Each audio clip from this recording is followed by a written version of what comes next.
皆さんこんにちは。ワールドラバーマーケットのグッチーです。今回も卓球知恵袋の方よろしくお願いします。本日のテーマは、なぜ世界的に巻き込みサーブが流行ったのかということについて話をしていこうかなと思います。で、これは初心者、中級者の方が対象で、今巻き込みサーブ、もう世界中、世界のトップ選手、そして私たち一般の選手、どちらの層もこの巻き込みサーブをかなりの選手が対応している。もうこれは数年、3、4年前にはないことですね。本当に近年、すごい巻き込みサーブっていうのが流行っているんですが、なぜ巻き込みサーブはそんなに多用されているのかっていうことですね。で、実際、巻き込みサーブのメリットなんかを話をしていこうかなと思います。もう早速中身に入っていくんですが、今、世界的に、トップも私たち一般の選手もバックサイドが強い選手が非常に増えています。昔はフォアハンドが強いということでフォアサイドが強い選手が非常に多かったです。でも最近はこっちのバックサイドで台上でバックドライブをかける、後ろからバックドライブをかける、回り込んでフォアドライブが打てるっていうふうに、今バックサイドでの攻撃パターンは昔に比べると非常に多彩で強い選手が多くなりました。なのでここのサイドがすごく強いんですよね、バックサイドは今は。なのでこのバックサイドにいかに試合中ボールを集めれるかっていうのが、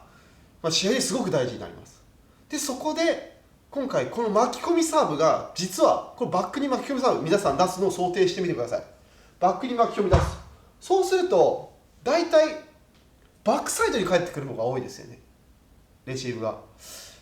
巻き込みを出す。でフォアに来るよりもバックに来る割合の方が多分7-3か8-2ぐらいの割合で、やっぱりバックに返ってくる率が非常に多いです。なのでこの巻き込みサーブは自分からバックハンドの展開を作るのにすごく適したサーブです。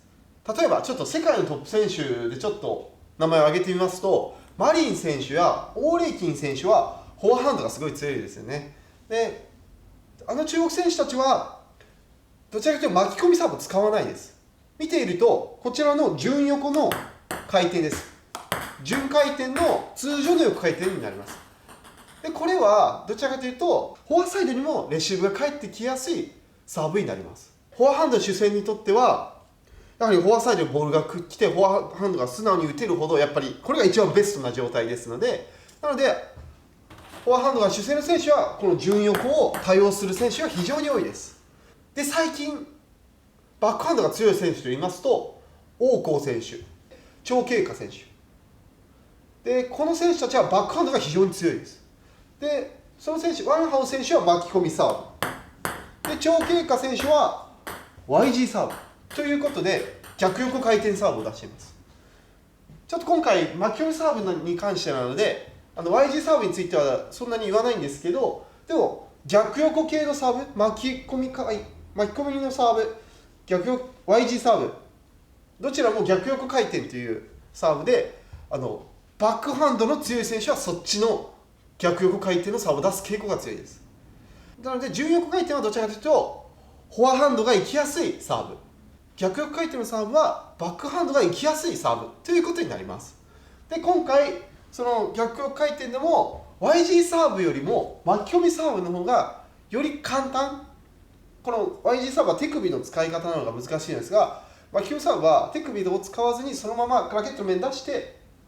出すだけですので、巻き込みサーブの方が難易度は圧倒的に低いです。なので巻き込みサーブが爆発的に増えるという要因になります。なぜ巻き込みサーブはバックにレシーブが多いっていうのはちょっとまだなんでっていう思う方もいると思います。で実際この巻き込みサーブなんでバックに集まりやすいかと言いますと、巻き込みサーブをバックに出したときにフォアでレシーブって難しいですよね。巻き込みの回転をバック側に来たときにフォアで回り込んでレシーブする、これって結構難しいです。シェイクの構造上ちょっとその順横に対しての回り込んでのフォアのレシーブは簡単なんですが、こっちの逆横回転に対してフォアでツッツキ系のレシーブをするとちょっと浮いたりとかボールが飛んでったりしやすいですよね。手首の可動範囲がやはり逆横に対応するためにこうやってレシーブしないといけないために、こうやってレシーブちょっと難しいです。角度が出しにくいです。それよりも安全にバックでレシーブしている方がはるかに巻き込みサーブに対してはレシーブしやすいです。巻き込みサーブに対してバックでレシーブすることが多くなるっていうことは、バックでレシーブするとやっぱバックバックが多くなります。なのでやっぱりバック対バックの展開になりやすいです。なので YG サーブ、巻き込みサーブを出す選手はみんな頭の中でイメージするとバックバックの展開から強いですよね。巻き込み系 YG 系出してバックバックバックバックバックバックで最後にフォアでしたっていうのは YouTube の世界のトップ選手で非常に多い展開です。通常の横回転と逆横回転の巻き込みサーブ、これは通常の横回転は回転が判断されやすいです。やはりラケットの面がそのまま出て相手が見える面出てますので、相手は何回転かって瞬時にちょっと分かりやすいです。で巻き込みサーブは打球時がちょっと見えにくいです。どこでインパクトしたか分かりにくいので、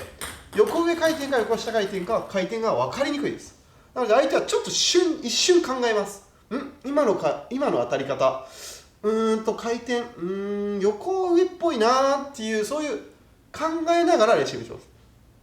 やはりちょっと打球位置が通常の横は明らかに面が見えます。でも逆横はインパクトが見えづらい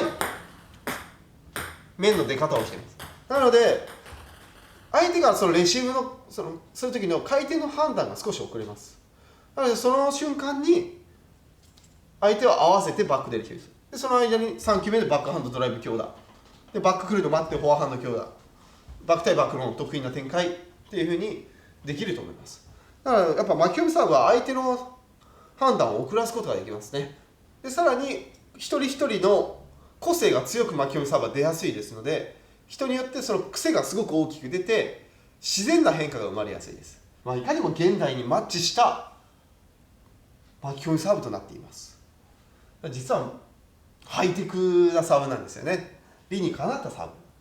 自分の持ち味、バックハンド両ハンド強打、両ハンドの速い卓球を意識している方で、昔に比べてバックサイドが強い選手がすごく増えてきたので、